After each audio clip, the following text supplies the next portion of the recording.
Use your powers for evil, Your evil is mine.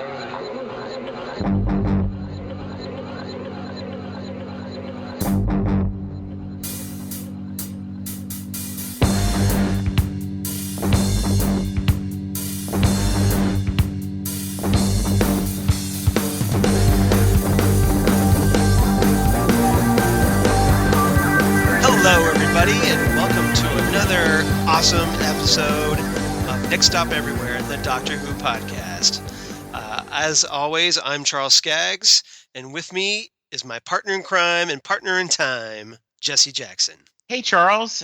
We are slowly getting through day by day, month by month, this long hiatus of no Doctor Who. We're chipping away at it, just as if we were like faced with the that wall that the Yes. 12th Doctor had to, chip away with his fist.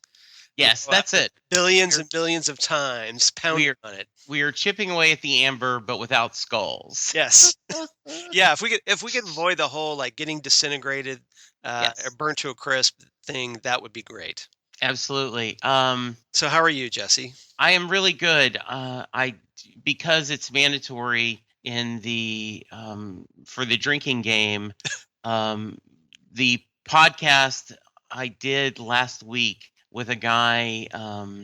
He was on and On Set Lusting Bruce? On Set Lusting Bruce, yes, and Mitch, and he talked about that in the 70s he worked at a PBS station, either Right. 70s or 80s, and he said when you did the begathons, Mm-hmm. Doctor Who was the big seller. Oh, And yeah. he had a powder blue Doctor Who sweatshirt that he would wear when he did this. And because I made a joke about the TARDIS, and he knew immediately what I was talking about. And we both agreed that if you're a Springsteen fan, the purpose of you'd be begging the Doctor to take you to all these shows.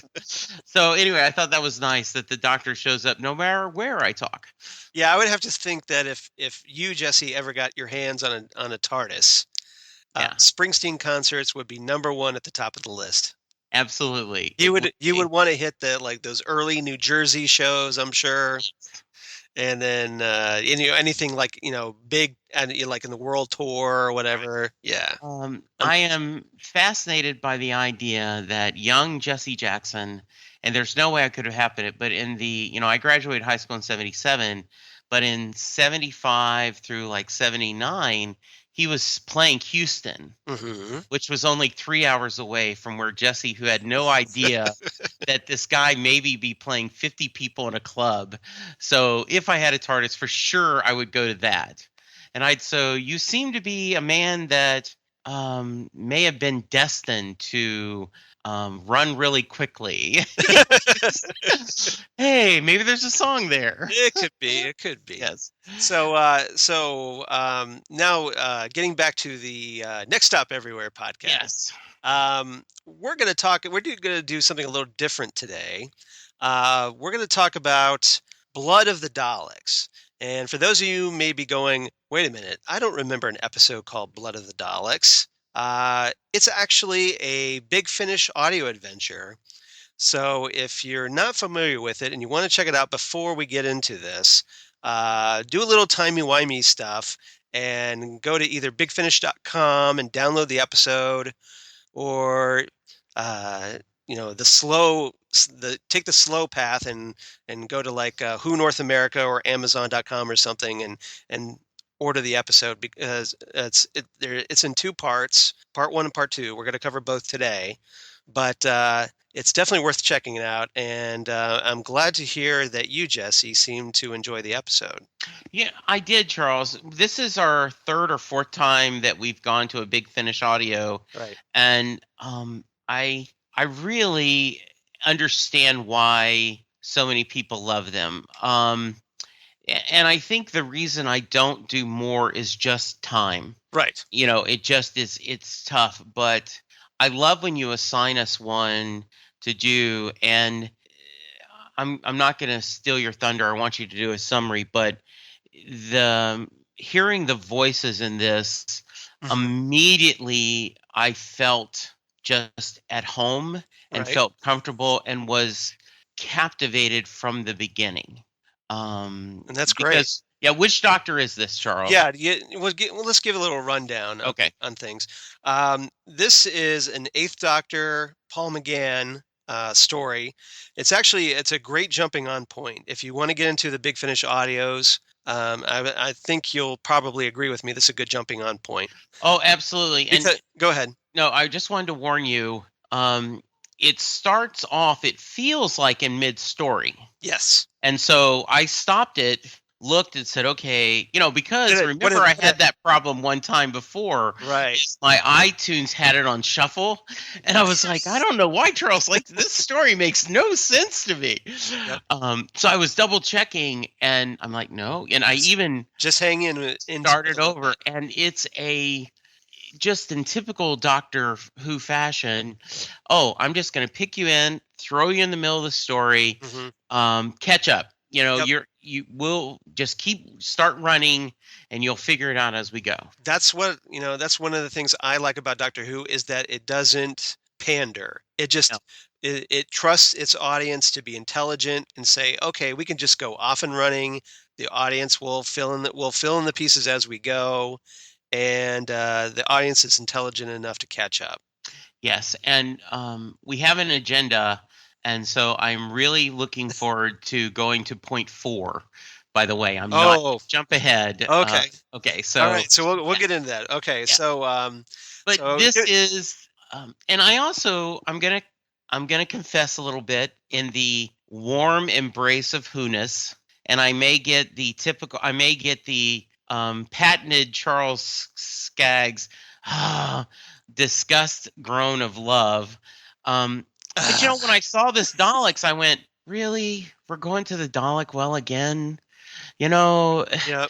Just like red pepper, using it a little bit is better.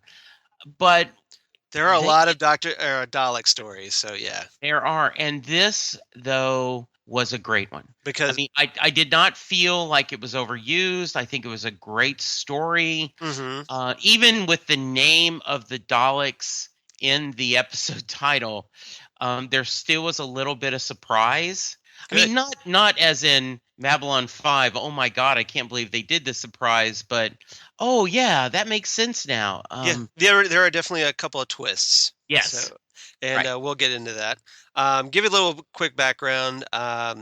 This is episode, the story, really. It comes in 2 parts. It was originally prepared for BBC 7 radio, which is why if you listen to the audio, you hear Nicholas Briggs doing a kind of a voiceover during the opening credits. Where he says Doctor Who starring Paul McGann and Sheridan Smith and blah, blah, blah, and in Blood of the Daleks. So normally you don't get that with Big Finish audios, but for these BBC 7 radio, the stories, they were initially aired on that and then released on CD and for download. But so it's just a little bit different, but it's very negligible.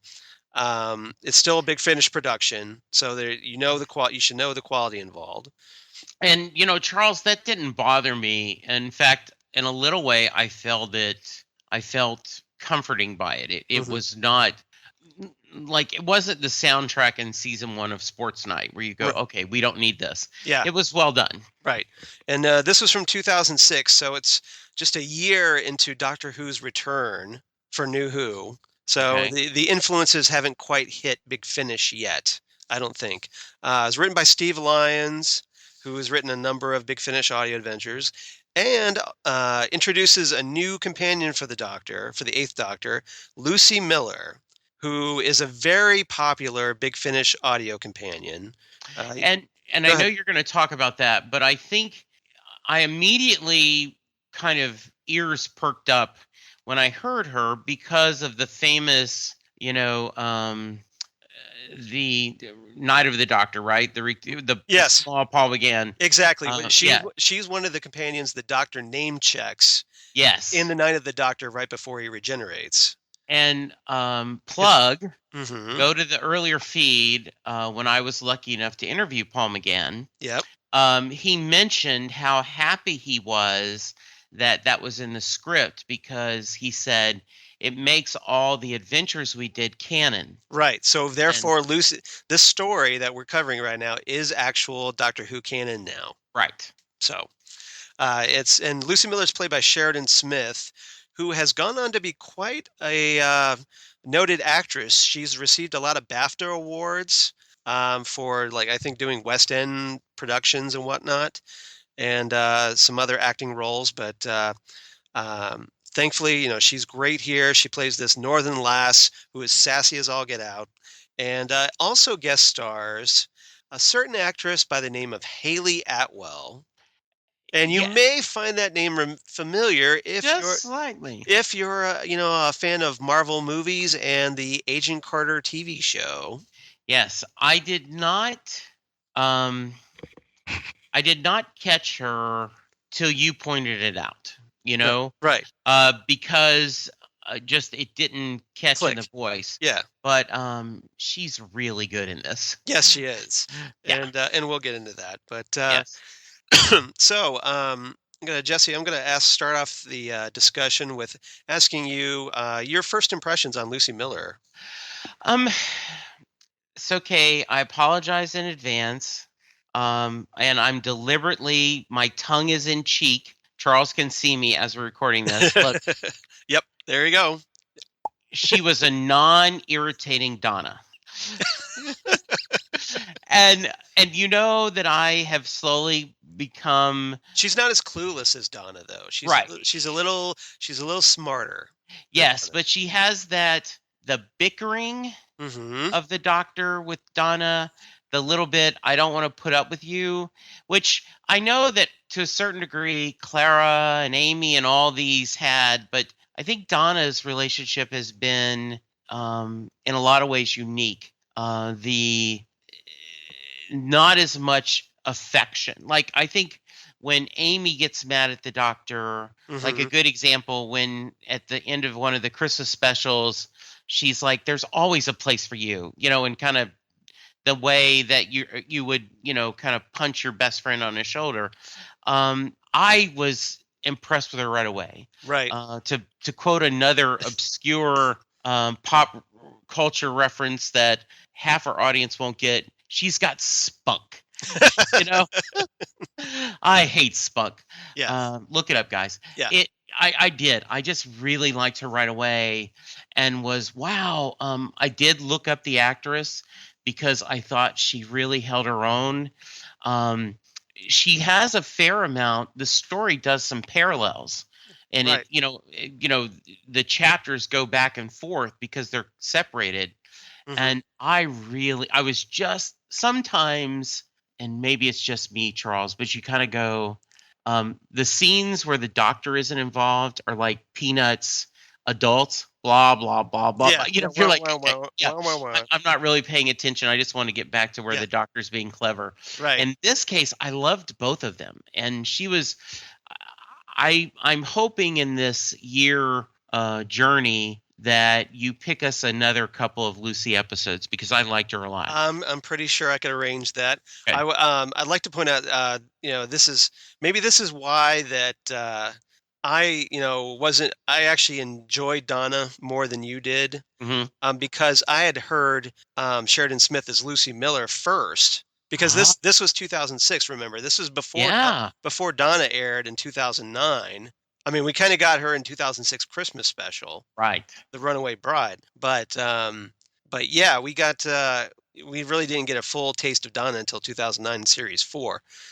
So I think that maybe I was kind of used to that kind of bickering relationship, and also there's been other companions that I think that there's been bickering with the Tegan Jovanka, the Fifth Doctor companion. Yes, they used to bicker constantly because right. Tegan's character is generally referred to as mouth on legs, And there's been others, like Sarah Jane could hold her own, obviously. Right. Jamie McCrimmon and the second Doctor had they had a friendly bickering going on sometimes. The Sixth Doctor and Perry was a great example of bickering. They started off like almost a little bit antagonistic and then kind of settled into their groove. And that's kind of what happens here with Lucy. As the adventures go on, they start off, there is this friction, because Lucy is essentially just thrown at the Doctor, and the Doctor's like, "Who are you? What are you doing aboard my TARDIS?" Yes. And so there's that immediate clash because the Doctor feels that Lucy is forced on him. And he's kind of resistant to that, and Lucy's not happy about it either because the Time Lords have thrown her at him. Now, I will tell you, for a moment, I had a little confusion going, wait a minute, why is he talking about the Time Lords? Yes. And I'm like, oh, that's right. Yep. They haven't disappeared yet. They haven't disappeared yet in this, with this Doctor. And so the Time Lords are in play. Yeah, absolutely. And so thankfully, Lucy and the Doctor settle down their relationship. They become the best of friends, a really strong dynamic, and one of the great Doctor companion teams, in my opinion. Even if it is Big Finish Audio, it's still, especially now that it's canon, it's still one of the great Doctor companion relationships. And it's without giving anything away, there's a very rare fate that happens to Lucy when she leaves the TARDIS. I'm not going to get into it. Okay. But it definitely affects the Doctor greatly. So so we may have to so look at that change as one of them. Yeah, okay. I think now that I know that you enjoyed this, I think maybe we'll kind of pick up a little farther down the line. Yeah. Maybe we can do the season finale of this. Okay. Or something else. So we'll figure it out when we have our next opening for this. Okay, sounds great. But I'm a big fan of hers. She was smart. She sounded. She had some charm to her. She held her own. Right. Really it's interesting, and I just so wish you were coming to Texas. I've been asked to go again to Comic Palooza, which is in June. Oh, I would love and I'm hosting 3 panels, and one of them is what makes a great companion. And I may have a shout out as we get closer, because it's not till the middle of June, and I certainly want to talk about this with you. Maybe we need to Skype it. Yeah. Okay. Yes. Not a bad idea. Thank you. Yeah, anyway, and there are things that I like in a companion, and Lucy has a lot of those characteristics. I think so. As a companion introductions go, I think this is a really good one. And there's a great mystery involved with Lucy because you don't get all of her background, and she's a little secretive.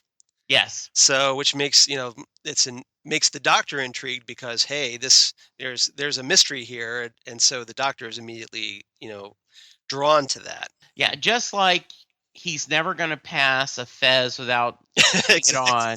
That's a good reference. He's never going to not turn that lock, open that door, right? Mm-hmm. And I don't know yet because this is only 2 episodes into this season.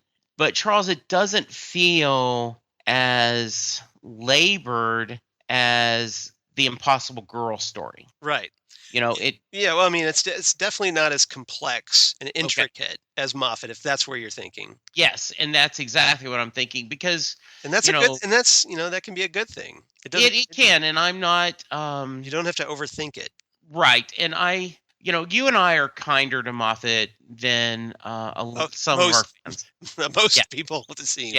Yeah. And but I do think it is a fair that sometimes he gets a little too full of himself. Yes, and I think I love Peter David's writing, and I'm a big fan of his Supergirl and his Star Trek novels and everything. Yep. But someone said sometimes he can get a little too cute with the references in the books that he's amusing himself and a little too much. Right. I don't know if I necessarily, it doesn't bother me, but I acknowledge that it could bother some people. So I think Moffat at times can get a little too much in, oh, look how clever I am, or Right, how right. complicated, Yeah, he I'm can. going to make this. Yeah, it seems like Moffat writes stories to please himself, Right. which is okay because you want to be engaged as a writer. Right. And speaking as a writer, yes. But the problem is you also have to be aware of how other people might come into this. And Yes. it's a tricky balance, satisfying yourself as a writer while also making things accessible to your audience. Absolutely. So yeah, it's definitely a juggling that. Sometimes, as we've seen, Moffat pulls it off brilliantly, and other times he kind of crashes and burns in a horrible plane wreck. Yes. But yeah. Okay. So let's get into now that we talked a little bit about Lucy and the Doctor. Let's get into Haley Atwell as Asha Gryvern, who is ultimately revealed as Professor Martez. Yeah, that was a nice twist. Mm-hmm. Is and so the story I get, and I sometimes worry about, because it's an audio drama. Mm-hmm. I worry I don't pick up everything, but there is a lot of similarities that, the plot is that this doctor has a plan to how to save people, Mm-hmm. and it's very similar to Davros's plan, which is what made this a very interesting discussion. Yeah, Um, Martez is almost a Davros wannabe, Yeah. a Davros wannabe. Yes. I think. And spoilers, but I thought this was a fascinating. It's almost like, let's go back to the Cold War, where someone would have gotten and had idolized Marx Mm-hmm. or communism and was this passionate believer, but then once he or she got there, was still treated as a second-class citizen. And there was that with the Daleks, treating them as second-class citizens.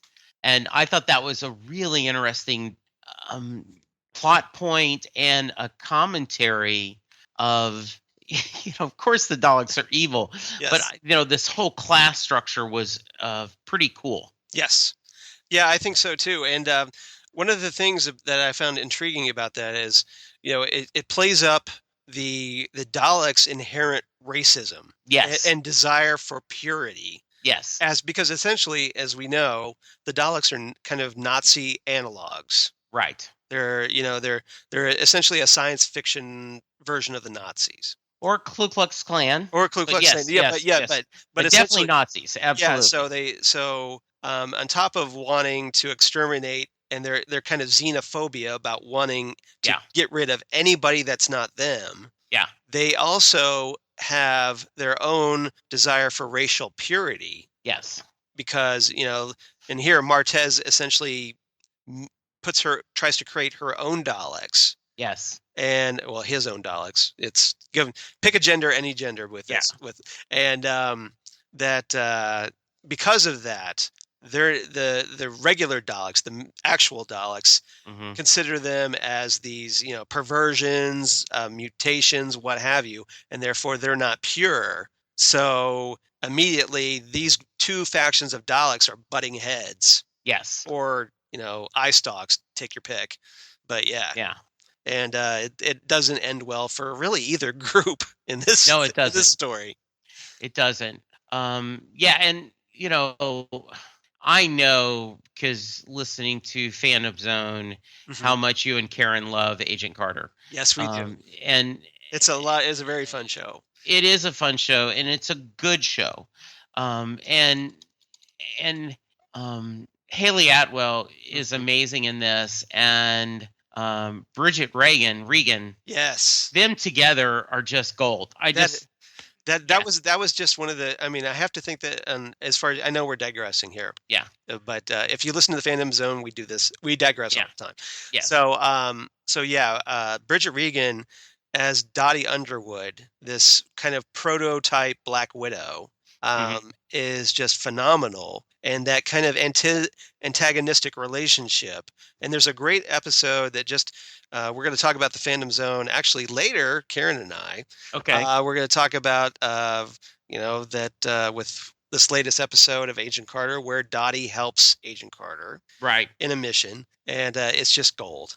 It is gold, and she's so Hmm. funny and sharp, and so anyway, the Yep. point is that Haley Atwell is just a treasure, Yep. and to know that she was on these Big Finish audios early in her career is Right. just just lovely. Yeah, because I mean, for me, obviously taking the slow path, and Yeah. this is long before she became Peggy Carter in Captain America: The First Avenger, and then Yeah. later on, getting the Agent Carter spinoff and whatnot on TV.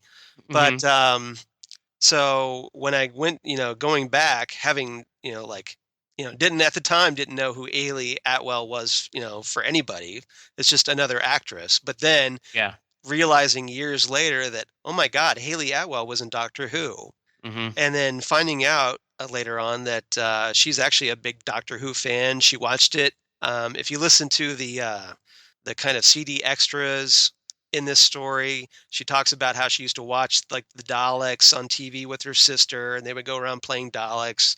Okay. And she's actually Haley Atwell, interesting enough, not too long ago, put her name out there publicly saying she would like to be the first female Doctor Who. So I don't know how that would come off. That's open to debate, I'd love it.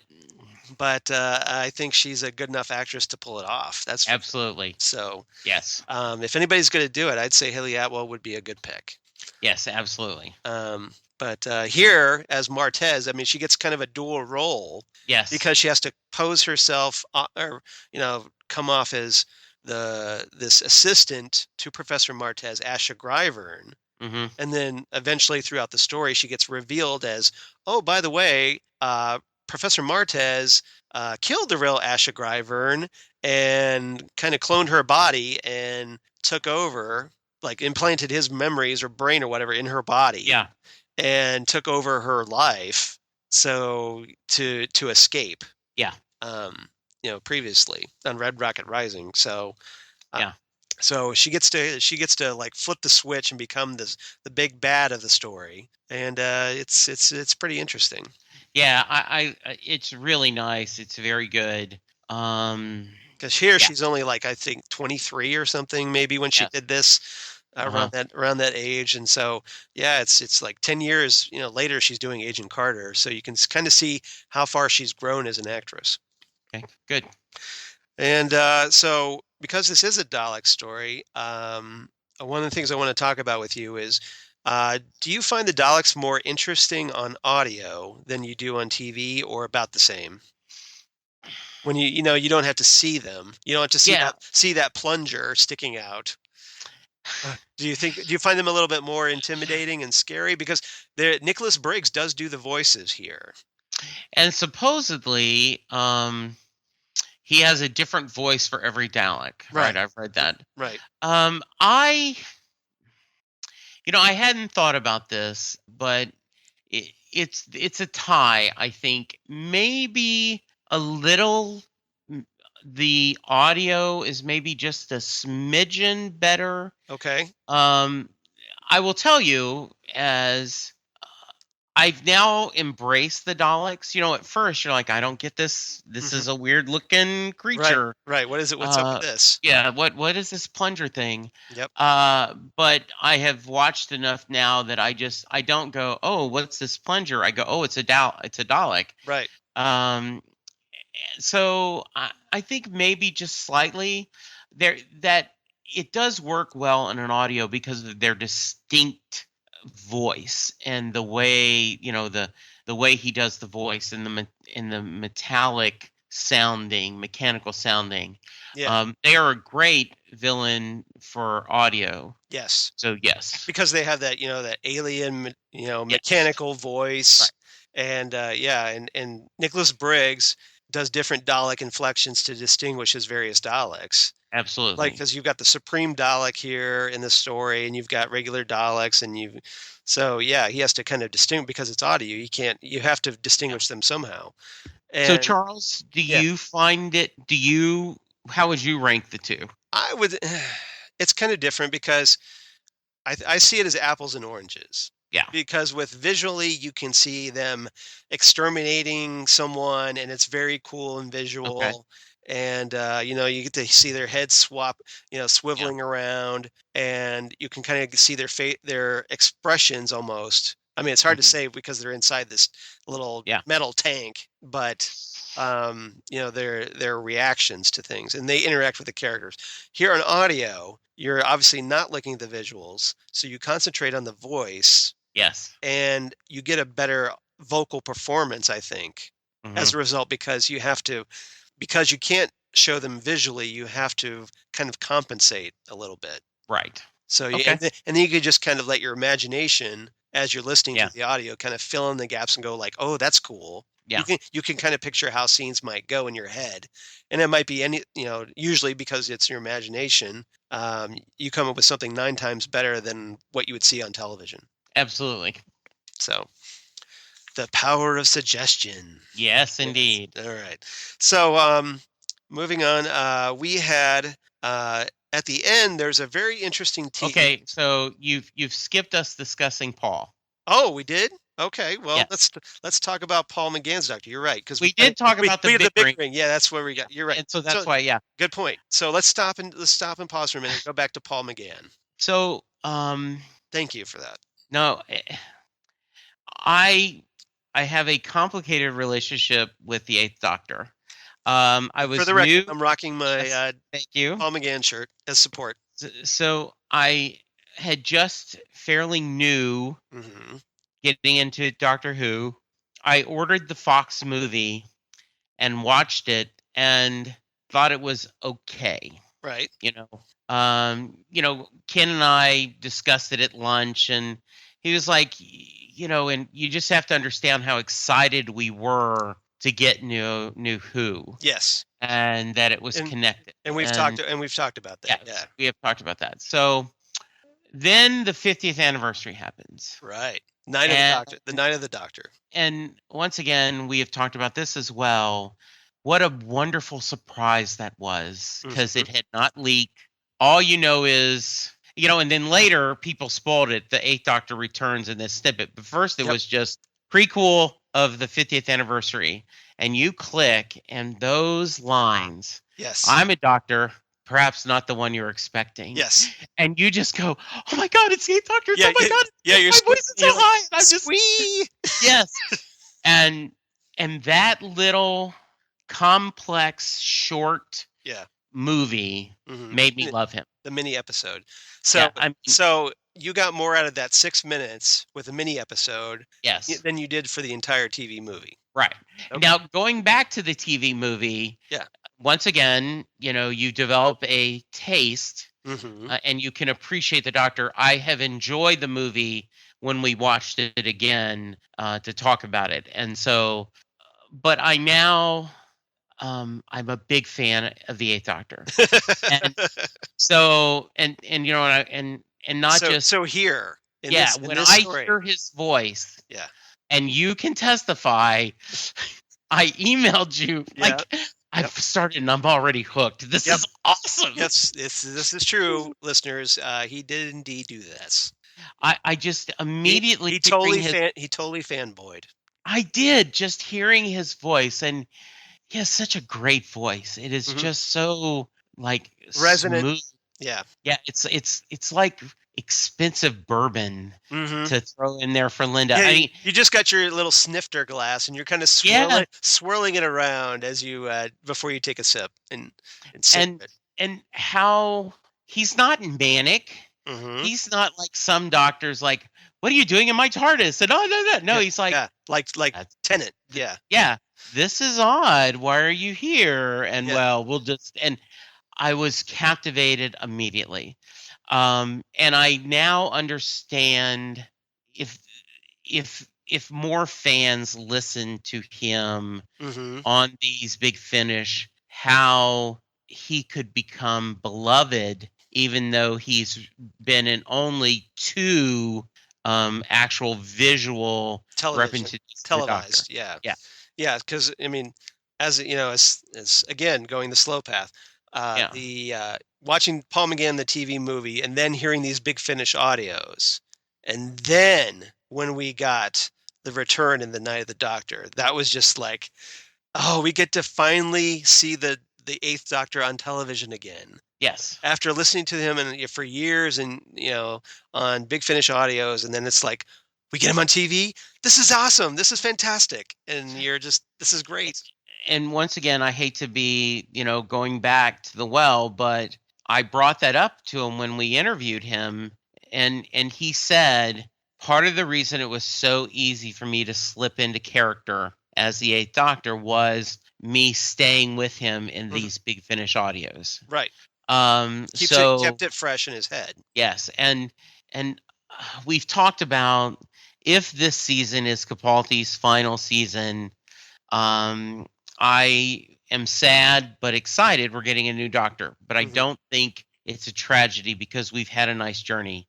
Only getting Paul McGann 1 and really 2 adventures on TV is such a tragedy in the entertainment world. I would love to see a TV movie with him as the Eighth Doctor. I would too. Even if it's just another mini episode, I would be happy. Yes. Obviously set before his regeneration, but right. Yeah, it would. It's this thing that's right there, and all they have to do is just reach out and grab it. Right. And do it. And I would just, it's potential there, and you don't want to see it wasted. Right. I absolutely agree. But in the meantime, though, yes, you can go back through back through these Big Finish audios, yes, and satisfy that little Eighth Doctor craving that seems to be building. Oh, absolutely, and I definitely want to revisit the Eighth Doctor and Lucy, because to give you a segue, as we were talking about, there was kind of a postscript. A kind of to be continued cliffhanger at the end of this. Yes, I appreciate you doing that little segue.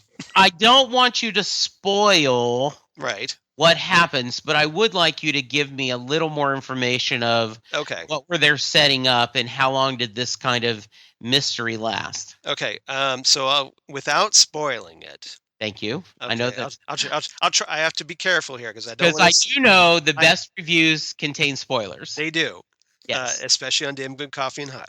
But but for the sake of not spoiling it and not trying to ruin everything, I will try to be very careful about this.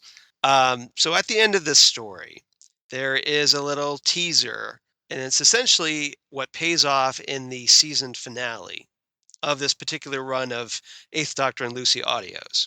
Because they tend, Big Finish tends to, they go through like either 8 or 10 stories for like a season, and then they go ahead and do something else for a while, and then they go back and have another season and stuff like that.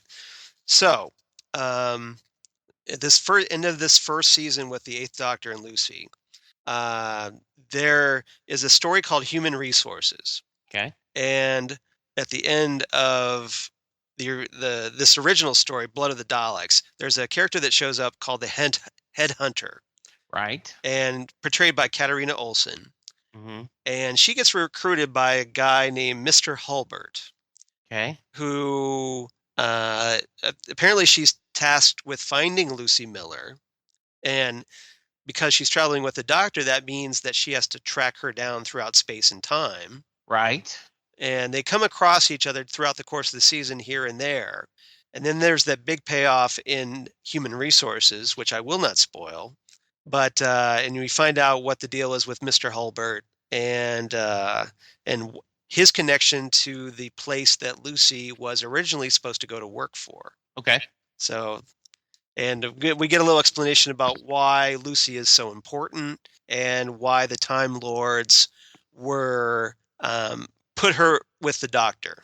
Okay. So that's all I'll say for now without spoiling it. So Very nice. I hope I didn't give anything away. Too bad.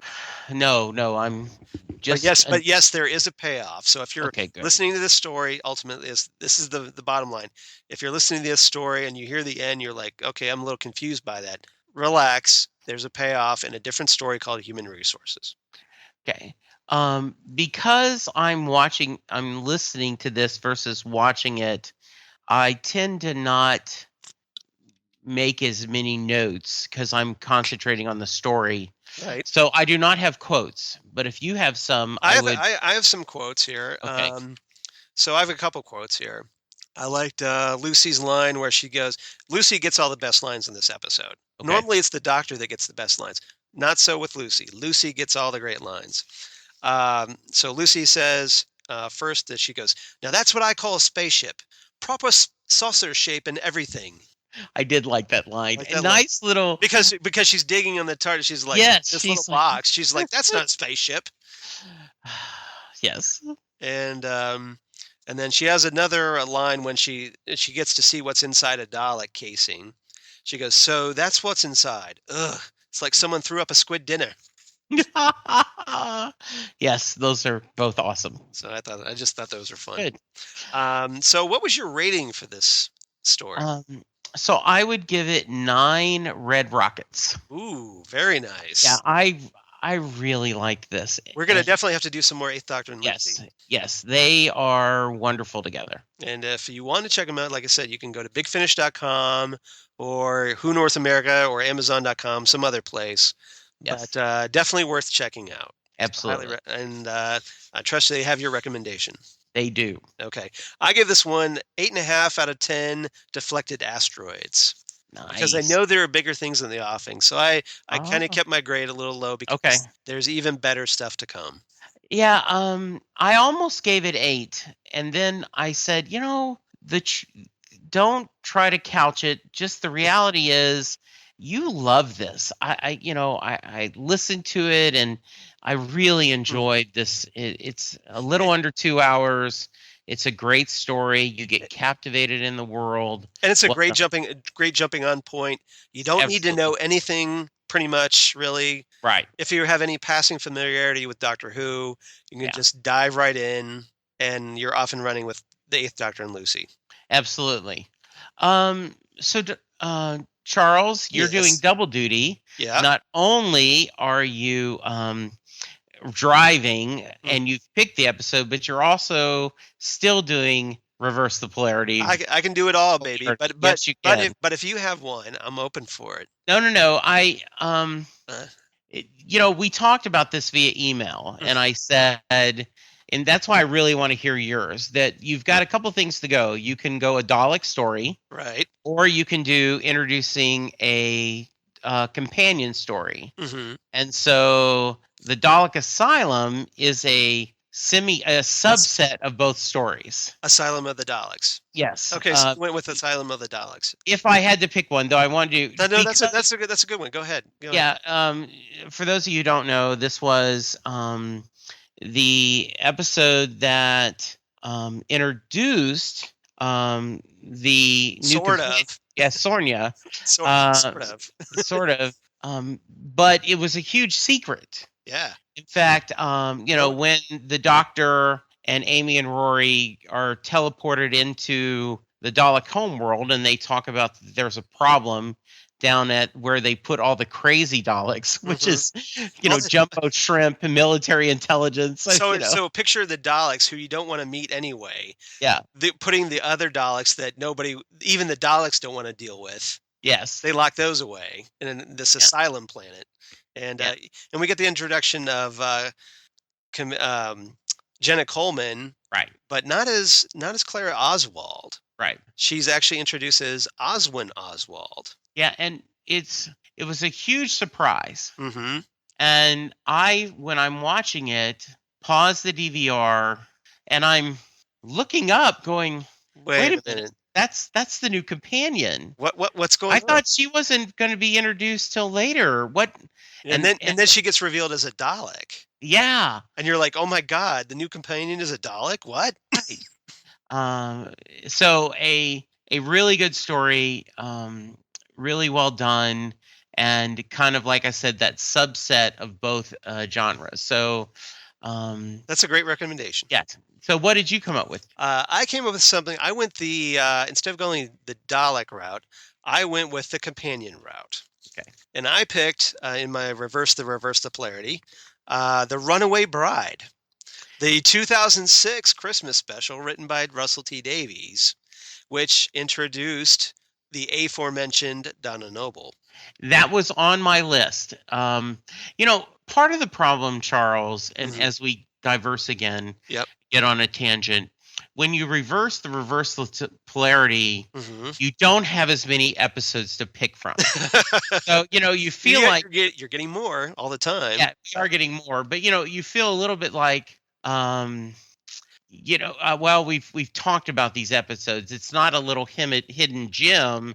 Yep. It's, well, yeah, everyone's seen The Runaway Bride or, Asylum of the Daleks, but I still think, for the purpose, it does say, if you're in this kind of mood, Mhm. you might have already seen this, but here's a good chance to rewatch it with a different mindset. Right. Or if you have seen The Runaway Bride, you kind of get a better understanding of what Blood of the Daleks is like. Yes, A little absolutely. bit. A little bit. So yeah, this is like I said, this is the Runaway Bride.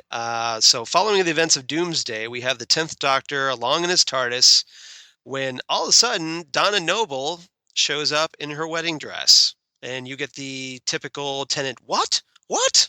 What? Yeah, and the two obviously end up bickering. So we have that as the Doctor returns down to Earth, where they end up learning that the Empress of the Rachnos is behind this big plan to convert Donna into a key of Huon particles that will free the Empress's children, which are like little icky spider kids. And so they defeat the Empress, of course. The Doctor returns Donna home, where she declines his offer to travel with him for now, Hmm. and then tells the Doctor not to travel alone. Right. So, Well done. and Very that's kind nice, of what sir. happens here, because you at the end of this story, you have Lucy not really wanting to travel with the Doctor, Yes. but then they're kind of forced together again. Hmm. And so, Yeah. so there's that. But that's what I was going with. Good. Good choice. Thank you. Good. So, Jesse, I understand that you recently ran into the son of a former doctor. I did. Dallas had a convention, Valentine's Day weekend, and there were several wonderful guests. Brent Spiner was there, Mm-hmm. and we talked 1776 because he played John Adams in a revival. Oh, okay. And he talked about that, how much he loved doing that show, and he also says that if the scenes they filmed for Independence Day 2 Mm-hmm. make the theater, you're going to really be happy. Bruce Greenwood, who was Pike in the new Star Trek. Star Treks. Yep. And he's also playing the DA in the O.J. Simpson story. Very charming guy, very funny. He Really also like talking to him. also has a cool voice. Yes, he does. He, in fact, the sketch Tom did of him had him in Star Trek uniforms, but in the background was a picture of Batman. And because I said, our discussion was, do we draw you as Batman or you draw you for Star Trek? And he says, you got both. Way to go. And that would be Tom Zoller, creator of the Next Stop Everywhere logo, which you can get in a T-shirt. Yes, you can, and we will tell you how to do that. Yes, but the big thing that I really was looking forward to is Sean Pertwee was there, who is the son Mm-hmm. of the third Doctor, not the second Doctor. Right. I made that mistake before. Big mistake. Yes, I know. And also John Pertwee. Yes, John. And also David, what's David's last name? David Mizzou? Yes. Yeah, Who plays Bruce Wayne. Right. Yeah. And Gotham. Yeah. And for those who don't know, Sean Pertwee plays Alfred Pennyworth on Gotham. So Tom drew Sean Pertwee in his father's Doctor Who outfit. Right. And then he drew David as Tom Baker, and they're trick-or-treating. They both have candy bags in front of them. Mm-hmm. And Like they're going out for Halloween. yeah, like Bruce Wayne and Alfred are going out for Halloween. Right. And the young Bruce is going, wow, there's a lot of dark and cowardly people out here, And then Alfred is going, he seems to be enjoying this costume thing a lot. Hopefully he grows out of it. So what did Sean think of the sketch? He loved the sketch. He said this was wonderful. He said, I said, well, I wanted to do something, that's unique, but also, homage to your father. And he said, this is wonderful. This is one of the best things I've ever, signed. So he's very pleased. I said, we're still hoping you can play, in Doctor Who as the third Doctor. And he said, well, we've talked about it, and that I don't want to just do something small. He says, if I'm going to do this, I want to do an arc, something meaningful on the show. That would be fantastic. He says, so we're going in. He said that the new showrunner he has worked with and is friends with, and he said Chris Chibnall. Yeah, Chris Chibnall is going to be brilliant. Ooh. He said he is a drama writer. He is a very talented television writer, and he is a true fan. And he thinks we are going to be amazed at what he does with the series. Well, that's very encouraging. I said, that's great. And so I said, Sean, I've really loved Peter Capaldi, though I understand if your friend wants a new Doctor. And he says, I don't know. He says, how has Peter been accepted? He was the president of my dad's fan club. I'm like, yeah, I'd heard that. He says, in fact, and he pulls out his phone. He says, I have a picture. He says, oh, I don't have it. He says, but they sent me a picture of my dad, me, and Peter visiting. Right. And that, as me as a child, he said, how's he accepted? He said, because I think he's brilliant. He says, I was able to do an episode of The Three Musketeers with him. And I love him as the Doctor. And I said, I think overall, most people have embraced them. In my opinion, there are some and I don't mean this a bad way, fan boys and girls who came to the Doctor with David Tennant and Matt Smith, and this is outside their comfort zone. But I think he has slowly won them over. I think the more diverse Doctor fans have loved what he's done. And I told the story about our friend that has tweeted us several times. And I don't remember her Twitter handle, but she knows who I'm talking to. Hey, Angie. That says, hi, Angie. Yeah, Angie hated the old man. And she said the Christmas special, and on the balcony when he's talking to River. You're talking about the Husbands of River song. Yes. Yes. Melted her bitter, hating Peter Capaldi heart. Right. And now wants to go back and watch it broke her. It broke her because that was so wonderfully got through that wall of resistance. Yes. Good. Yes. So for what it's worth, Sean wants to do something of substance and he's talked to the BBC and the showrunners, and he is incredibly excited about the new showrunner. Well, wouldn't it be interesting if we get a third Doctor story arc, during series, this would be series 11. Yeah. When Chris Chibnall takes over. It really would be. And, BBC America is not calling up you and I for advice. But why? Why not? We're full of great ideas. It just seems like, you've got this year of a sabbatical. Yeah. Why not do a 3 or 4 episode miniseries of the third Doctor or the 8th Doctor? Right. Just to do. Why wouldn't you do? Tales of past Doctors, and do. That people would love to do it. There'd be some excitement, and get some press and excitement going. Now, let me throw out a little bit of speculation. Yeah. Wouldn't it be even more interesting if Sean Pertwee ends up becoming the 13th Doctor? Wow. But he's busy with Gotham. He is. So that And could be. as much as I love Gotham, Mhm. how freaking amazing would that be Yes. to have him be the Doctor? Of course, you could always write Alfred out for a little while, but Yes, you could. then he comes back or just does like limited appearances. Absolutely. Becomes just more to a recurring character on Gotham, so that he can go off and be the 13th Doctor and be his own Doctor as opposed to just playing his dad's character.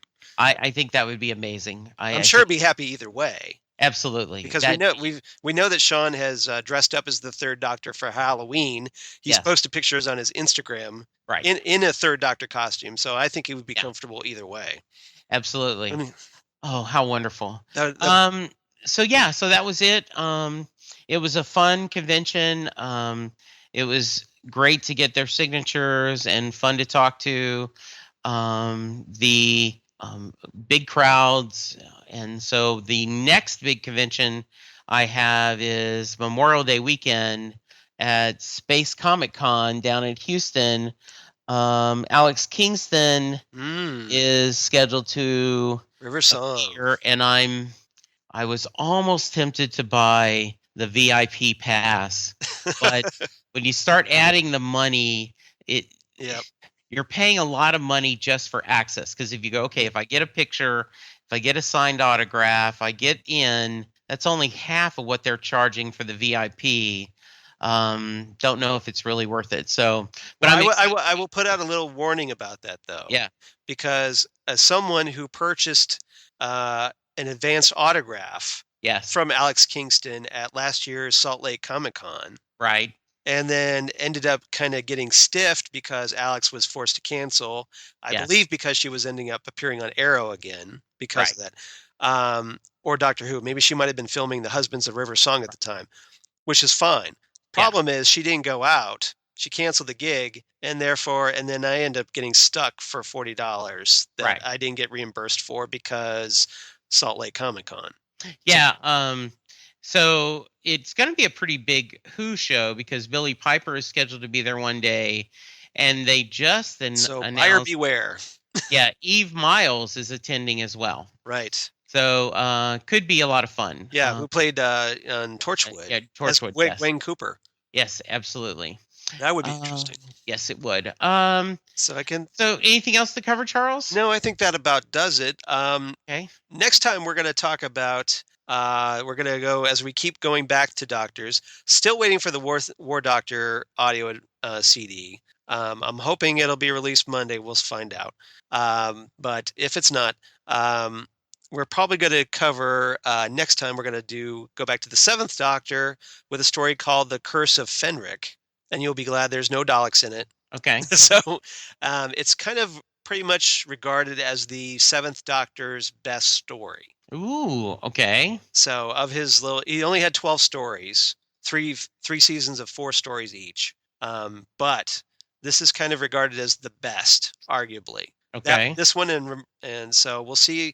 Hope you like it. It's the 7th Doctor and Ace. It's kind of the penultimate story of Doctor Who because the one after this, Survival, is the last of McCoy's era and also the original series. So And by this time, Sylvester is totally immersed in his Doctor, has figured out his Doctor. So, and he's a little darker, a little more Machiavellian. So I'm kind of curious to get your thoughts on it. Okay, I'm looking forward to that. Yeah, that sounds great. Yep. Charles, how can people find you? They can find me at Charles Skaggs on Twitter and at Charles Skaggs on the Instagram and Facebook, of course. Google Plus for all you crazy kids on the Google Plus. Shout out to Karen.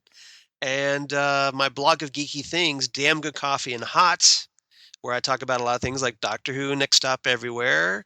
And there's also a little podcast I do with Karen that we previously mentioned, the Fandom Zone podcast, which we would love for you guys to check out if you're into comic books on television. And Lord knows there are lots of comic book TV shows these days.